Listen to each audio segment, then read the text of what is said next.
transferirles algunos conocimientos para que podamos hacer el diagnóstico diferencial entre una hipertrofia fisiológica y una hipertrofia patológica. Con lo cual, lo primero que tenemos que hacer es definir hipertrofia ventricular. La hipertrofia ventricular está definida macroscópicamente como el aumento de la masa ventricular que está dada como consecuencia del aumento del tamaño de los cardiomiocitos. Este aumento de la masa muchas veces los diagnosticamos habitualmente con ecocardiograma y se clasifica de acuerdo a la masa ventricular y a la pared, al espesor parietal relativo como hipertrofia concéntrica o hipertrofia excéntrica. Ahora bien, esta condición clínica o esta condición estructural del miocardio se puede dar ante diversas circunstancias que son patológicas, como aumento de la poscarga, como se puede dar en los pacientes con una miocardiopatía hipertensiva o con patología valvular.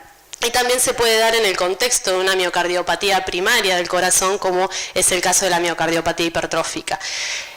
Y también la podemos encontrar como respuesta adaptativa a ciertas condiciones clínicas en donde estamos frente a una hipertrofia fisiológica, y esto genera distintas situaciones clínicas que deberemos diferenciar. ¿Y por qué debemos diferenciar? Porque la miocardiopatía hipertrófica primaria del corazón es la responsable en un grupo de Estados Unidos el Dr. Maron, en donde determinaron que el 35% de las muertes cardíacas, de las muertes súbitas cardíacas, se debieron a miocardiopatía hipertrófica. No están así en los grupos europeos, pero sabemos que es una causa prevalente y una de las principales causas de muerte súbita, sobre todo en pacientes jóvenes. Como vemos acá, se da ante contextos habitualmente drásticos. Acá vemos dos jugadores de fútbol que eran portadores de miocardiopatía hipertrófica, y la consecuencia muchas veces de esta miocardiopatía hipertrófica, como dijimos, son las muertes súbitas, que son obviamente catastróficas, súbitas, inesperadas, y toman mucha repercusión porque se dan ante situaciones o ante pacientes o ante personas que aparentemente estaban sanas. Entonces es muy importante hacer ese diagnóstico diferencial ante una situación patológica versus una situación fisiológica adaptativa. Este contexto clínico habitualmente es en el que encontramos este grado de diferenciación o esta cuestión que tenemos que trabajar en el consultorio clínico habitualmente ante la presencia de un deportista que viene a hacer la consulta para un apto físico. Obviamente nosotros le hacemos un interrogatorio, una evaluación de la historia clínica y los antecedentes heredofamiliares, y habitualmente la primera aproximación o la primera sospecha clínica es ante un electrocardiograma patológico, que es el primer estudio que hacemos en estos pacientes. Obviamente después con un electrocardiograma patológico vamos a recurrir a las distintas técnicas, tanto bioanalíticas como de imágenes. Esta es una publicación del Dr. Pedro en donde determinó que el 50% de los pacientes deportistas tenían cierto grado de hipertrofia ventricular en el electro o un índice de Sokolov positivo, y un porcentaje similar tenía aumento de los espesores a nivel del ecocardiograma, razón por la cual esta situación en donde tenemos que hacer esta diferenciación entre fisiológica y patológica parece ser bastante frecuente. Entonces, cuando hablamos de miocardiopatía o hipertrofia ventricular fisiológica, hablamos de una adaptación a una condición determinada que aparentemente es benigna y se la denomina corazón de atleta. Para hablar de atleta, primero, esta también es la definición del Dr. Pedro. Él define a una persona atleta que practica un deporte y que va a competir para ganar un premio. Lo cierto es que cuando hablamos de atleta o cardiopatía o corazón de atleta, hablamos de una adaptación fisiológica en una persona que hace un entrenamiento físico regular, con cierta intensidad y con cierto tiempo de evolución en su entrenamiento. O sea, no es una persona que hace una o dos veces gimnasia por semana, puede generar o puede hacer una adaptación fisiológica del corazón. Y estas cuestiones que se generan en el corazón de atleta van a generar aumento en los tamaños de las cavidades, aumento de los espesores y bradicardia sinusal, que es como se define el corazón de atleta. Cierto es que no todos los deportes generan la misma adaptación en el corazón. El estrés isotónico, sobre todo los deportes tipo ciclismo o tipo los corredores, generan un aumento del volumen o una sobrecarga de volumen a nivel cardíaco. Esto genera un aumento del volumen de fin de diástole y hay una dilatación armónica del corazón de las 4 cavidades en respuesta a esa sobrecarga de volumen. En cambio, los deportes que son de tipo isométricos, como pueden ser levantar pesas, generan, la respuesta que se da en el corazón es por aumento de las presiones y genera habitualmente una hipertrofia concéntrica del corazón. También es real que ante el desentrenamiento estas dos situaciones se revierten. Esta es la hipótesis de Morgan-Roth, que más o menos habla de lo que le dije. Ante un deporte de tipo de fuerza, habitualmente hay una hipertrofia concéntrica, y ante un deporte de tipo resistencia, habitualmente hay una hipertrofia excéntrica. Lo cierto es que los deportes que se practican habitualmente son mixtos y ninguno es tan blanco o negro como puramente de resistencia o puramente de fuerza, por lo cual los cambios adaptativos a la mayoría de los deportes o a la mayoría de los atletas que estamos acostumbrados a ver es una mezcla de estas dos situaciones. Entonces, volvamos al plano inicial. Tenemos una expresión fenotípica, o sea, tenemos una alteración estructural del corazón, que es la hipertrofia ventricular, que dijimos que se puede dar ante un evento fisiológico, ante una situación fisiológica como respuesta a una condición clínica particular, que habitualmente es benigna, y también se puede dar ante un contexto patológico. Lo cierto es que muchas veces la primera expresión de esta enfermedad coinciden y aquí es donde debemos de hacer el diagnóstico diferencial, sobre todo en lo que se denominan las zonas grises, que ahora vamos a hablar. Lo cierto es que la primera aproximación que tenemos con los síntomas, la historia familiar y el electrocardiograma nos dan ciertos datos como para orientarnos si una fisiológica o es patológica la miocardiopatía en la que estamos presentes.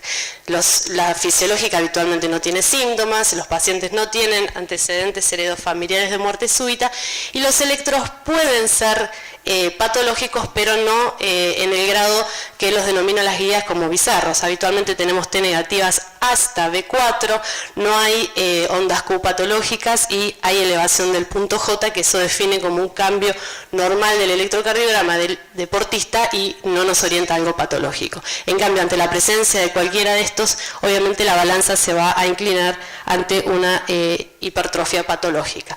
Por otro lado, el primer estudio que tenemos para aproximarnos después del electrocardiograma es el ecocardiograma, en donde tenemos ciertas cuestiones para evaluar que nos hacen orientarnos hacia una adaptación fisiológica. Hay un remodelado de cámara y hay un remodelado del ventrículo en respuesta a los cambios de presiones y de volumen que estábamos hablando. Por un lado, en remodelado de cámara hay un aumento de los diámetros ventriculares. Este es un estudio en donde evaluó los diámetros ventriculares en atletas y se puede observar que los diámetros ventriculares están aumentados tanto en hombres como en mujeres, pero las barritas blancas son mujeres, las barritas negras son los hombres. Se vio que los hombres tienden a tener mayores espesores que las mujeres ante la respuesta al mismo estímulo. Estos son los valores promedios que mostraban estos deportistas, de 55 milímetros en los hombres y 48 en las mujeres, y los valores en rojo son los percentilos 95, que valores por encima de estos hacen pensar por lo menos ante una situación patológica o entrar en la zona de grises. También el aumento de los diámetros va a depender del tipo de esfuerzo. Habitualmente el atleta que hace resistencia tiende a dilatarse un poquito más, y como dijimos es una respuesta armónica de todo el corazón, entonces hay una dilatación tanto del ventrículo izquierdo como del ventrículo derecho y de las aurículas, siempre con valores límites para considerarlo como normales. Este es un estudio de D'Andrea que evalúa a deportistas y vieron que hay una dilatación en la mayoría de los deportistas, o las aurículas están normales o están levemente dilatadas. Por otro lado, como dije, hay un remodelado de fibra en estos pacientes. Vemos que hay un aumento de los espesores que también es mayor en hombres que en mujeres. Estos son los valores promedios en esta corte de atletas, donde el promedio en hombres es de 9,3 y de mujeres 7,7, y los valores en rojo son el percentilo 95. En este grupo vemos que cuando el valor era mayor a 12 o mayor o igual a 12, entraban en una zona gris donde el porcentaje era muy poco frecuente y en donde deberíamos tomar las medidas para hacer el diagnóstico diferencial. Lo mismo pasaba cuando se evaluaba en atletas negros y blancos. Vieron que los espesores en los atletas negros eran un poco mayores. Y el rango en donde entran las zonas grises es cuando el espesor de la pared supera los 12 milímetros, porque podemos estar ante la presencia de las dos situaciones. La masa obviamente también aumenta, como dijimos, hay una hipertrofia y aumenta habitualmente simétricamente, y también hay alteraciones en la función. La función sistólica del ventrículo izquierdo, evaluado por fracción de eyección, que evaluamos la función de cámara del ventrículo, puede estar normal o puede estar levemente deprimida. Recuerden que estos pacientes tienen aumento de los volúmenes de fin de diástole y esto puede generar en la ecuación una disminución de la fracción de eyección. Pero cuando evaluamos la función sistólica por función de fibra, vemos que en la mayoría de los estudios los atletas tienen signos de deformación de la fibra miocárdica normales, o strain longitudinal global normal. Hay algunos datos incongruentes en este sentido, pero en la mayoría de los estudios concluye que los atletas tienen strain normal. Lo mismo pasa cuando evaluamos el Doppler tisular. La onda S tisular habitualmente tiene velocidades normales y de hecho este es un parámetro que nos hace diferenciar bastante bien si estamos ante la presencia de hipertrofia fisiológica o patológica. Cuando el valor es mayor a 9 centímetros por metro cuadrado, es muy probable que estemos ante una adaptación fisiológica. La función diastólica habitualmente está normal o supranormal, con una velocidad de onda E elevada y una velocidad de onda A pequeña, y los valores de onda E tisular también están agrandados, con una relación EA aumentada habitualmente en la adaptación fisiológica y una relación E normal o disminuida. Por lo tanto, tenemos muchos parámetros, sobre todo ecocardiográficos, para poder hacer o discriminar entre estas dos situaciones, la adaptación fisiológica o la situación patológica. Y otra de las cuestiones que tiene es que todos estos cambios son reversibles con el desentrenamiento. O sea, cuando uno lo frena al atleta durante un tiempo determinado y después vuelve a evaluar todos estos parámetros, una forma de confirmar que era una adaptación fisiológica es cuando estos revierten a la normalidad. Por ejemplo, este es un dato de un estudio de Maron también, donde evaluó el desentrenamiento durante 3 meses y vio que había una disminución del tabique interventricular entre el 15 y el 33% en estos pacientes, y parecía que el diámetro diastólico tendía a recuperarse más lento, a veces llevaba hasta años. Entonces parece ser que estos parámetros, como dije, nos orientan bastante bien a hacer el diagnóstico diferencial ante estas situaciones y ante estos pacientes que están en la zona gris. Entonces agregamos a los parámetros que nosotros ya teníamos, que como los parámetros clínicos y de electrocardiograma, el sexo femenino. Recuerden que las mujeres no se dilatan tanto y no tienen espesores tan aumentados, razón por la cual si encontramos un espesor de 13 a 15 en una mujer, nos orientamos a que es patológico. Lo mismo es que los ventrículos de los atletas se dilatan, razón por la cual, como dijimos, si tenemos un diámetro diastólico pequeño, nos orientamos hacia una situación patológica, una miocardiopatía patológica, y si el grosor es mayor a 15 también, si la diástole es anormal también, si la fracción de eyección es normal o supranormal, también nos orientamos a algo patológico, aunque puede estar presente en las dos situaciones.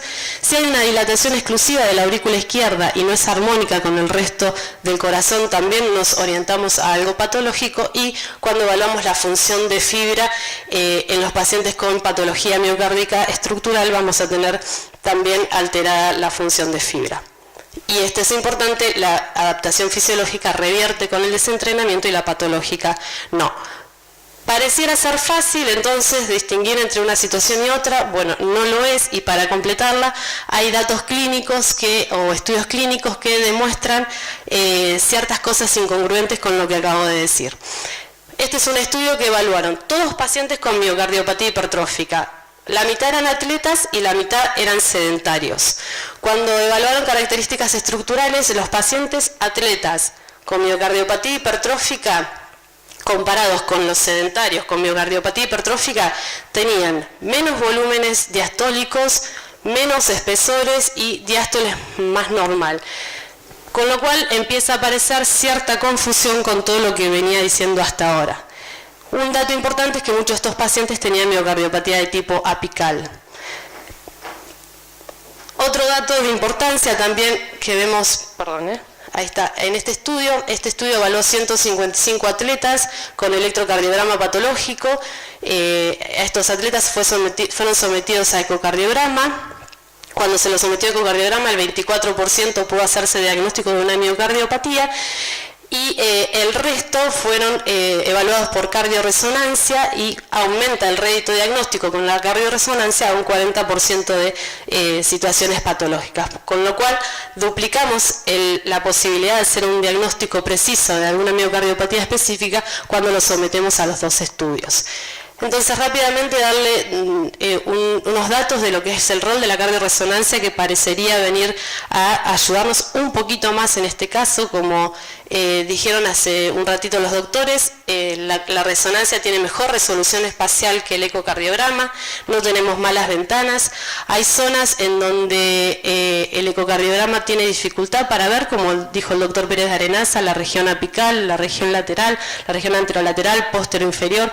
Esas regiones tenemos dificultad para medir el espesor por ecocardiograma y no así con la resonancia. También la pared del ventrículo derecho la podemos evaluar correctamente, que es una zona que también se puede hipertrofiar.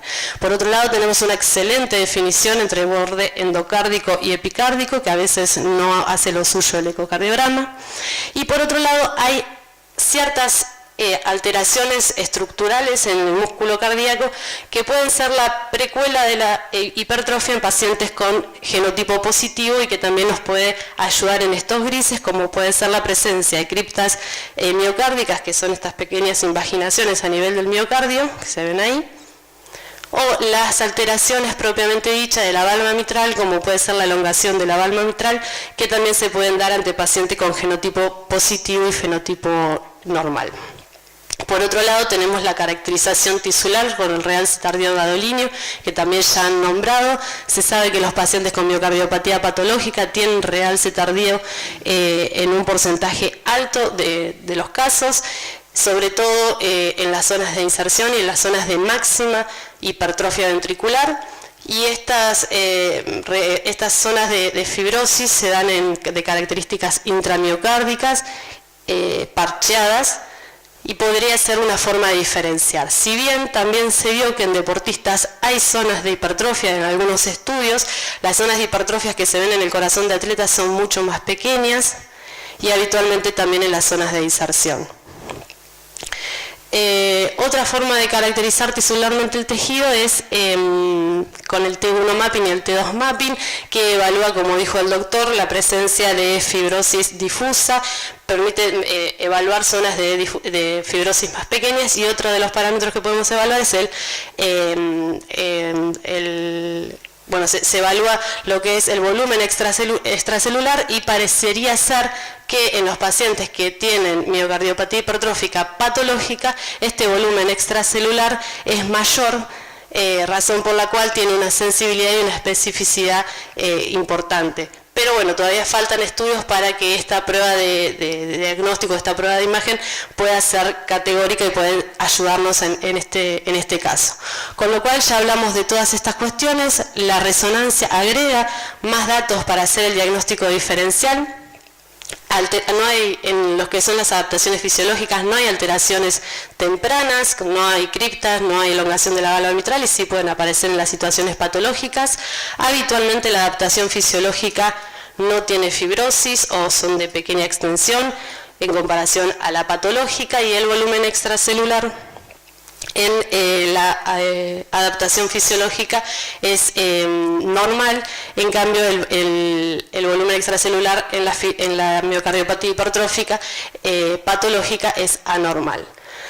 Rápidamente repasando, ¿cuándo debo sospechar que estoy ante una adaptación fisiológica? Cuando los espesores están en los límites, en las zonas grises, pero son menores a 15, cuando hay dilatación de cavidad, cuando tengo un electro normal o casi normal, perdón, cuando tengo una hipertrofia asimétrica, cuando la función sistólica y diastólica es normal, cuando el strain y la función de fibra con la evaluación del strain y el DTI es normal, cuando habitualmente hay ausencia de fibrosis o es de escasa extensión, no hay obstrucción del tracto de salida y el miocardio vuelve a la normalidad luego de un periodo de inactividad. Como conclusión, sabemos entonces que el deporte genera cambios adaptativos a nivel cardiovascular que muchas veces pueden hacernos confundir con la miocardiopatía hipertrófica primaria y los pacientes pueden ingresar en la zona gris donde tenemos que hacer el diagnóstico diferencial, que es de vital importancia porque el resultado de la miocardiopatía hipertrófica primaria puede ser la muerte súbita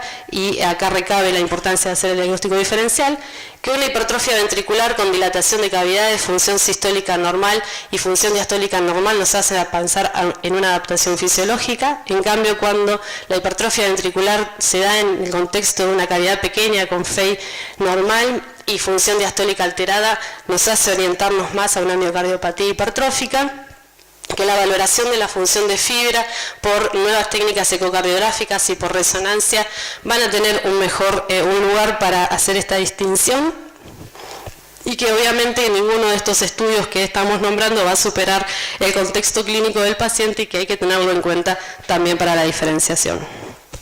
Muchas gracias.